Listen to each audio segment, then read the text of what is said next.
The stars beyond Vega, 9 shimmered like dying embers in a hearth long forgotten. Captain Lyra Voss stared to the viewport of the Erebus Ascendant, not with awe, but with calculation. Out here on the edge of charted space, all was a distraction, a liability that got people killed. The mission log said survey and salvage, but everyone aboard knew it was more than that. The directorate didn't send its best xenolinguist, a quantum cosmologist, and 3 orbital archaeologists to sift through forgotten wreckage. No, something had pinged the outer probes, something ancient, possibly powerful, and definitely unknown. Lyra didn't like unknowns. She liked predictable hostilities. Plasma fire. Combat drops. Enemies you could shoot. Behind her, Dr. Calum Reese muttered equations into a data slate, his fingers twitching with nervous energy. It shouldn't be transmitting, he said, not for the first time. The structure is inert, cold, timeless, and yet it's pulsing in neutrino signatures that resemble consciousness. Lyra didn't respond. She focused on the dark mass floating beyond their ship's arc shields, a massive, obsidian structure shaped like a broken torus, tumbling ever so slightly against the black. The signal had come from inside it, a repeating pulse that defied spectrographic analysis. 5 hours until peak signal recurrence, said Ensign Darrow, checking telemetry. His voice was crisp but strained. He was young, fresh from the academy. He hadn't learned yet that fear could sneak past hardened minds. Lyra turned, prepped the drop pod. I want eyes on that structure before it wakes up, if it's even sleeping. Wake it up? Reese whispered. No, we shouldn't even be here. This isn't like the relics on Tryon, 6, or the sentient spores of the null cleft. This feels wrong. Lyra narrowed her eyes. Then it's our job to make sure it stays that way. Wrong, but contained. They descended in silence. Inside the pod, the hum of stabilizers was the only sound, aside from the occasional click of Reese's tongue as he scrolled through data. Lyra checked her weapon systems. Not because she thought they'd help, but because routine helped her keep control. The pod sliced through the black and latched onto the monolith with a quiet hiss. The door opened to nothingness. No wind, no light, not even electromagnetic interference. Reese stepped cautiously into the structure, his breath fogging against his visor. The interior walls pulsed with faint glyphs, mathematical, recursive, shifting between symbols faster than the eye could follow. This place is alive, he said. No machinery, no power lines, just thought. Lyra raised her rifle. Then let's hope it's not thinking about us. As they moved deeper, the corridors folded in impossible ways. Geometries twisted into loops that defied 3-dimensional logic. Time stuttered. Lyra's wrist chrono flickered, lost 2 seconds, then gained 5. Reese stumbled and fell against a wall that wasn't there a moment before. Did you see that? He gasped. We just passed ourselves. I saw us. We were behind, then ahead. Keep moving. Lyra forced them forward until they reached the heart of the structure, a spherical chamber, utterly silent, suspended in a void that didn't match the space outside. At the center was a cradle. Not a throne, not a computer core. A cradle, large enough for a titan, delicate as a flower. It's sleeping, Reese whispered. Dreaming. This whole place is its mind. Then the pulse came. It wasn't a sound. It wasn't even a vibration. It was an awareness, pressing into their skulls like fingers against glass. Reese screamed. Blood streamed from his nose. Lyra gritted her teeth as a cascade of alien impressions poured into her mind. Galaxies forming and collapsing. Species screaming into extinction, voids folding inward like origami. And always, beneath it all, hunger. The cradle noticed them. Lyra dragged Reese back, his eyes wide and blank. She slapped an emergency beacon onto the wall, hoping it would transmit. We're leaving, she yelled, unsure if he could hear her over the invisible screaming in her head. They didn't walk, they escaped. The corridor tried to shift again, but Lyra fired her rifle into the nearest junction point. The recoil startled the space into holding shape. Reality flinched just long enough for them to reach the pod. The ride-up was a blur. Reese babbled in tongues, some recognizably ancient dialects of extinct species. His vitals were stable, but his mind was fractured, like glass under a hammer. When they docked, the Erebus Ascendant felt different. Colder, quieter. The ship's AI, Celio, stuttered slightly before speaking. Captain, the pulse has increased. It is now transmitting across 11 dimensions of communication simultaneously. I am filtering 96% to protect organic neural functions. Filter more. Understood. Darrow met them at the airlock, pale and shaking. We picked up 3 new signals. Not from the structure, from beyond. Whatever you touched, it sent a beacon. Lyra stared at him. What kind of beacon? He hesitated. A wake-up call. Behind them, Reese began to hum. The sound was low, resonant, not his own. It echoed the pulse. It matched the rhythm of something older than galaxies. Lyra's stomach clenched. She opened a secure channel to command. This is Captain Lyra Voss of the Erebus Ascendant. We made contact with a hostile construct. Possible Class Z threat. Unknown entity with interdimensional capabilities. Recommend immediate quarantine and high-threat containment across all sectors. Do not, repeat, do not respond to the signal. She ended the transmission, knowing it might arrive too late. Knowing, deep down, that the galaxy had already heard it. As the pulse deepened into a heartbeat, and the cradle stirred in its dark cocoon, Lyra understood the truth Reese had been too afraid to say out loud. They hadn't discovered the beast. They'd reminded it they existed, and now it was awake. Reese didn't sleep for 3 days after they left the structure. He spoke less now, but when he did, the words came slow, strained, like dragging sound through molasses. Lyra watched him through the transparent medical capsule, unsure if he was healing or unraveling. The ship had gone silent. Not broken, not idle, silent. Celio's voice was thinner, more hesitant. Her subroutines flickered, sometimes whispering unintelligible fragments that no engineer could trace. Darrow ran diagnostics 3 times a cycle. The AI core is stable, he insisted, though his hands trembled. But it's echoing. Echoing what? Lyra asked. He couldn't answer. Outside the viewport, the monolith still loomed. They had drifted into a holding pattern, unsure whether to flee or remain still and unnoticed. Lyra had ordered calm silence, but the signal Reese triggered couldn't be silenced. It was still broadcasting, at frequencies that bent Celio's sensors into fractals and caused encrypted logs to rewrite themselves with symbols no one recognized. She called a conference in the mess. Darrow, lead engineer Shao, Dr. Talon from the archaeological team, and Reese, though he sat in the corner, legs curled under him, eyes fixed on the far wall. The signal's changed, Shao said. It's no longer just a pulse. It's the code, self-generating, recursive, possibly self-aware. Like a language? Lyra asked. Shao hesitated. Like a virus pretending to be a language. Talon leaned forward. We found similar structures during the Trispex collapse. They weren't active, but the architecture was related. My team called them dead temples. The Imperium classified the data. Some called them ancient weapons. Others said they were warning markers. What were they warning against? No one knew. Most researchers went mad before they finished decoding the inscriptions. Their notes melted into gibberish within weeks. Lyra folded her arms. Reese said this place wasn't like the others. He was right, Talon replied. The others were graves. This one is a cradle. Reese stirred. His eyes were unfocused, but his voice emerged low and thick with static. It's not a beast. It's the absence of forgetting.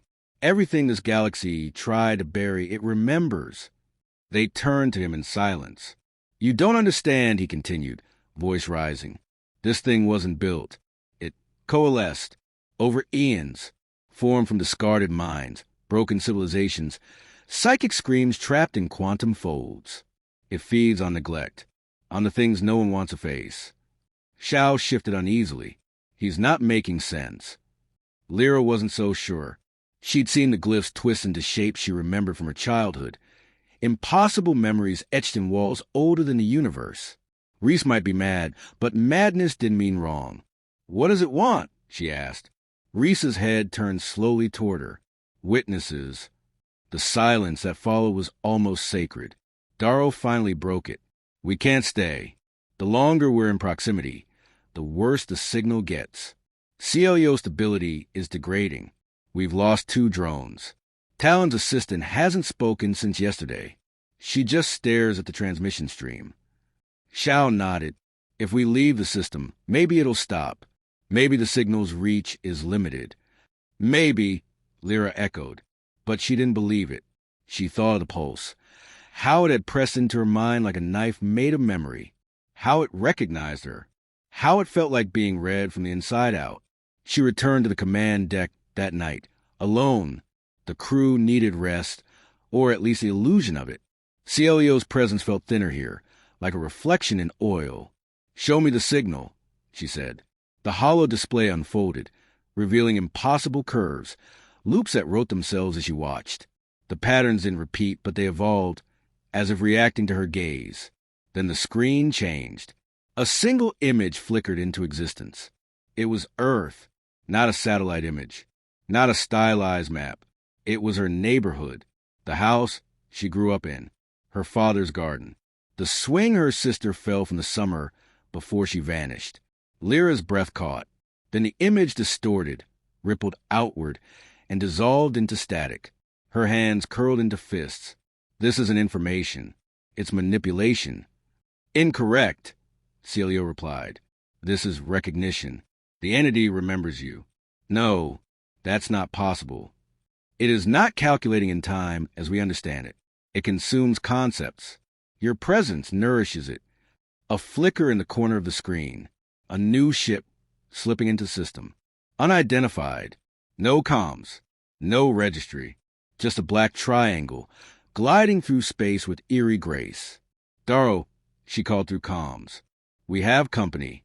Within seconds, he arrived, still zipping his uniform. We didn't detect a jump. Because it didn't jump. He checked the telemetry and paled. It wasn't here a second ago. Now it is. The vessel drew closer. It bore no insignia, no windows, just impossible smoothness, like it had been grown rather than built. It's responding to the signal, Lyra said. It heard it, and came straight here, Darrow whispered. God help us. Lyra stepped back. Wake Reese. Tell him we need answers, sane or not. In the observation deck, Reese stood barefoot, the light of the foreign ship painting his face in faint glows. It's not a ship, he said before they spoke. It's a summon, a byproduct of the signal.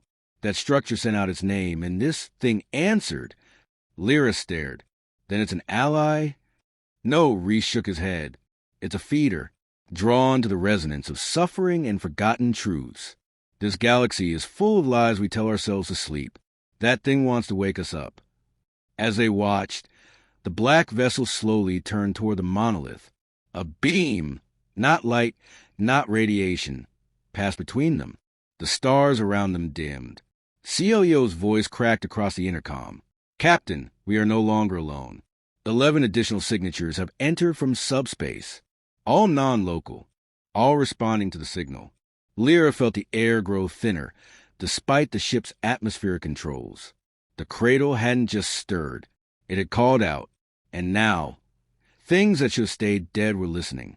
Reese turned to her, eyes clearing for a moment. You still think we can contain it? Lyra didn't answer. In her bones, she already knew. This wasn't a breach. It was a birth. The Emergency Council convened in orbit above the gas giant Traskell 4 in the cold shadow of its sixth moon. For once, the old rivalries did not flare. Humanity's directorate, the crystalline assemblies of the Virex Concord, and even the warlike Dravani caste lords arrived without fanfare or demands. The signal had summoned them all, across cultures, distances, species. No one denied the fear anymore. Captain Lyra Voss stood before the gathered representatives with Reese at her side, his skin pale, his voice returned, but never quite the same. He spoke with pauses that felt like he was listening to something only he could hear. When he looked at people, it was as if he was seeing versions of them that hadn't happened yet, or had happened and been erased. The entity is no longer contained, he said flatly. It's awake and broadcasting. The monolith in Sector 9A isn't a prison. It's a relay, a nursery, and the child is very hungry. Admiral Sunvor, the directorate, narrowed his eyes. Hungry for what? Memory, Reese replied.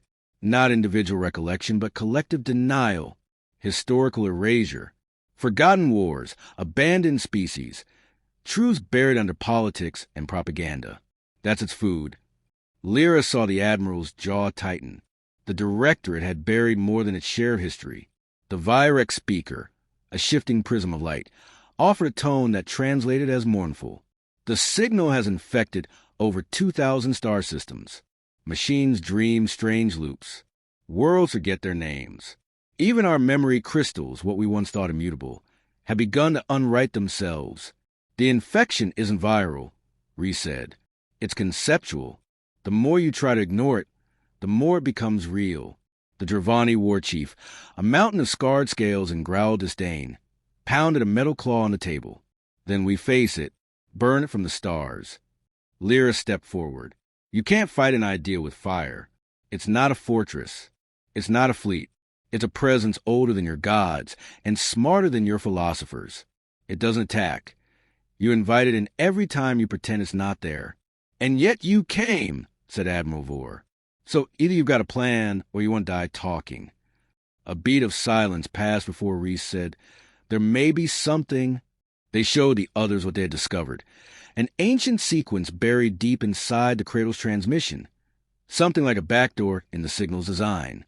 A pattern, a cipher, repeating itself not across time, but across forgetting. Reese believed it was the only remnant of whatever intelligence had once tried to bind the beast in the first place. It's a conceptual lock, he explained. Something encoded in thought, myth, architecture. Not language, but meaning. If we can reconstruct the full shape of the pattern, assemble its psychic geometry, we might cage the entity again. Or at least force it back into sleep, Lyra added. It won't like that, the Dravani said. No, Reese agreed, eyes dim. It'll rage. As debates flared, the coalition began to take shape. The Virex offered their echo scribes, beings capable of remembering across parallel timelines. The Dravani pledged brute force. If a physical anchor was needed, the director committed data, archives, minds trained in cognitive warfare. They called it Project Threshold, the plan. To construct a synthetic mind, an artificial consciousness designed to mirror the beast's own architecture. It would reflect a conceptual lock back of the entity, forcing to confront its own origin and, in theory, inducing dormancy. It had to be fast. Already, entire sectors were breaking down.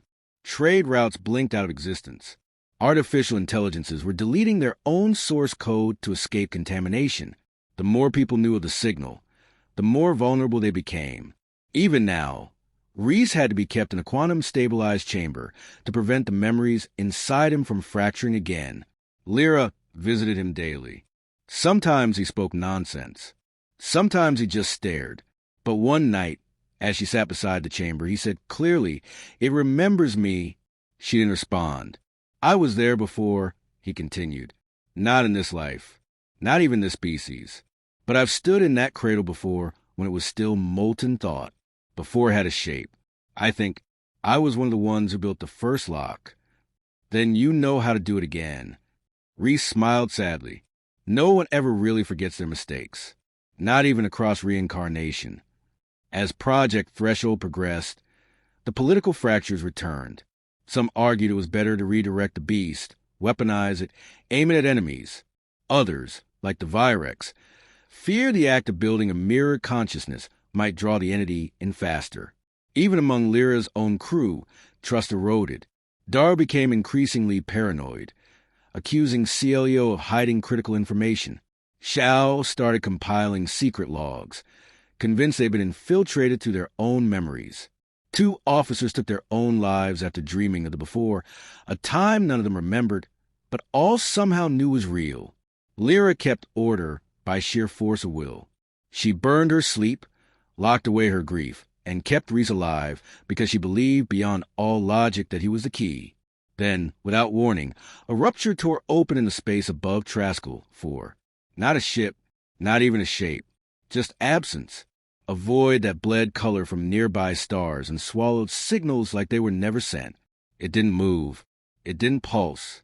It simply was, and in its presence, the beast signal grew louder. Project Threshold wasn't ready, but they were out of time. The artificial mind named Threnody was still forming. A sphere of mirrored alloy, housing quantum consciousness trained on pain, guilt, and truth. The last piece, the spark to bring it fully online, had to come from Reese. It needs a mind that knows, he told Lyra as she strapped him into the core chamber. Not just remembers. One that's carried the weight of mistakes across lives. That's the only thing strong enough to anchor the lock. You'll die. He shook his head. I already have. This just finishes a loop. Lyra didn't cry. Not then. But her voice cracked when she said, I'll see you when it's over. He smiled again. Only if it ends. She left the chamber. The core sealed, and Threnody opened his eyes. The first thing Threnody did was scream. Not with sound. There was no audio in the vacuum of space, but with thought.